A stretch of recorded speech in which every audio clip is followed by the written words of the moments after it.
Now, I've been back from Axpona 2024 for just about a week now, and I still have some serious gas.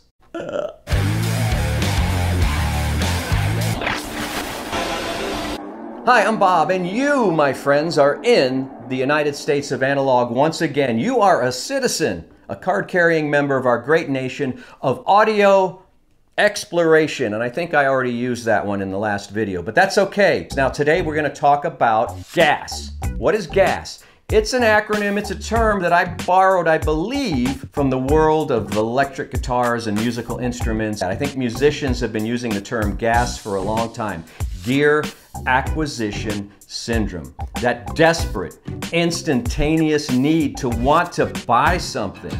And man, audiophiles get that too. Now we have to be very careful when we talk about GAS because it's an emotional response to seeing something and you go, I want that. I want that so bad. I want to take it right now and put it in my carry-on luggage and take it home. Of course, I couldn't do that at Axpona, but I made a mental list of 4 or 5 pieces of gear that I thought maybe if I played my cards right, my financial cards, I might be able to afford, at least someday. So I didn't open up this dream system to the entire universe that was available at Axpona. That would be ridiculous. That would be silly. That would be downright idiotic. So I picked out a few things that really caught my eye and caught my ears, and things that I thought I could afford in the near future, or not so distant future. We'll put it that way. All right, you ready? Let's go. Let's do this. Let's put together a system. Let's start with a couple of good source components. We'll start with an analog component because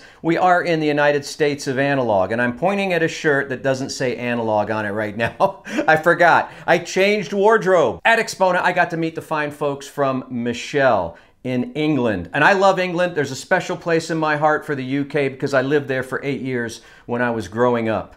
And that's where I first discovered hi-fi. And there's so many great brands from England, and Michelle is kind of the epitome of those brands. Family run still to this day. It started in the 60s making components for other turntables, and then in the 70s, about 73 or so, they started making their own turntables and such. I got to meet some of the family members and some of their key people. In fact, actually got to hang out after hours. And that is what sometimes can really cement your decision about what you want when you have that personal connection to a brand. And you know, you've seen it, you want it, and then you meet the people behind it and you dig in deeper. Super cool, and it just makes it that much more of a great experience when you get that component because now you've got a story to tell. I got to see the Gyro turntable, the Gyro SE, demonstrated in I think a couple different rooms. I really liked it. Again, once I met the people behind it and learned about the component, I got that much more interested. It's a different kind of form factor. Now, I'm going to leave that one on the table for now because this one's a little pricey for me. I'm going to go with the Techno Deck. It's a little bit more in my price range. It's a great way for me to learn more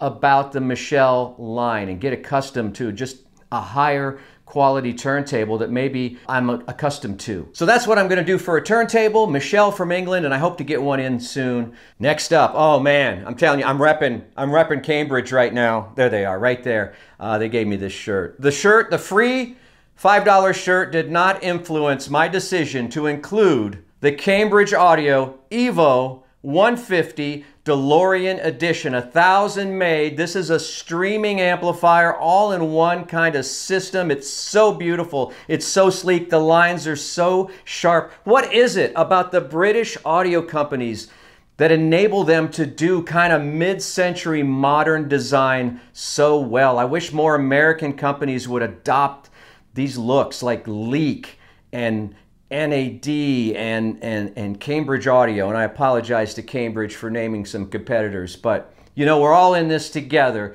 But man, that DeLorean edition, that, here it is.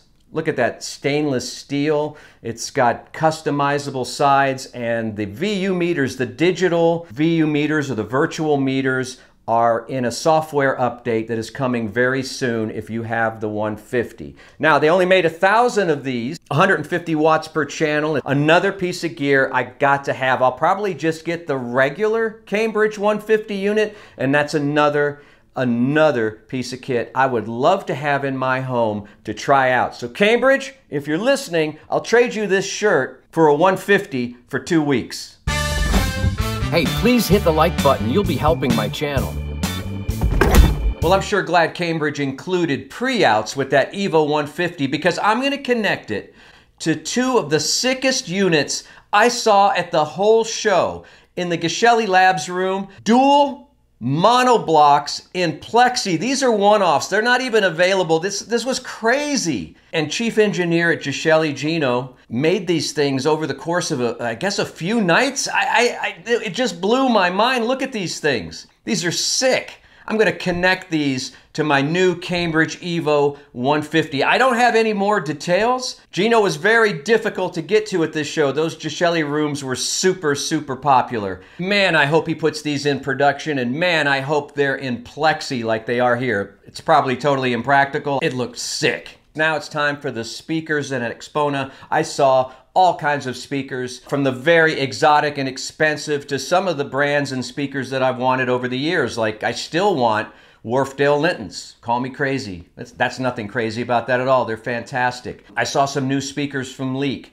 The whole gamut was there. Everything that I've ever wanted and everything I could possibly want was there. But I have to pick, well, I'm going to pick two. First of all, let me include a brand that you've probably never heard of. I don't even think they're in production yet. I heard these from the hallway, and I wanted to go into the room because I wanted to hear this super tight subwoofer that they were playing. Guess what? There was no subwoofer at all. It was just Neil Blanchard Design's prototype speakers that he was demoing. These are transmission line speakers. I don't know a lot about transmission line. He explained it to me, and I got some of it with my limited audio brain. Though I do have some folded horn speakers from the horn shop that were built for me specially many years ago. So it's kind of the same concept of the sound going through a maze, I guess, and out the back,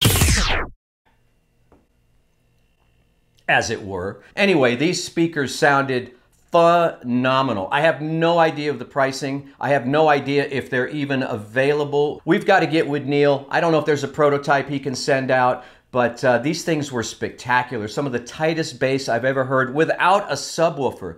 Clear, just man, it was so good. I had to keep going into that room to listen. The ones I've been looking for and thinking about that I think are in my price range of about $1,400 or so are the brand new Wharfedale Super Dentons. Now, I have Klipsch Forte 4s, as you know, upstairs in the main listening area, and that's kind of my main reference speaker. But I want a smaller reference speaker that I can put on stands so that I can, you know, have a couple of different reference speakers to use. These three-ways from Wharfedale caught my eye. Again, kind of a mid-century modern vibe going on here.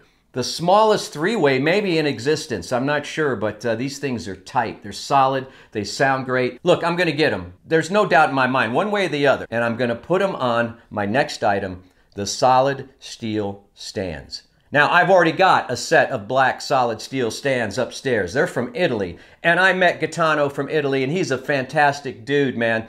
Solid Steel is another one of those great family-run audio companies. This one's in Italy, and I love Solid Steel stands. It took me a while to save up for my first pair, but I want another. I want the raw steel. I'd like to have one set of each. I like to get the white ones, too.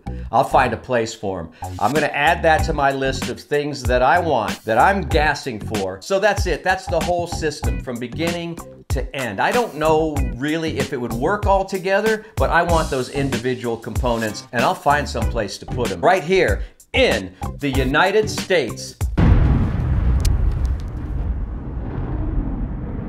of analog.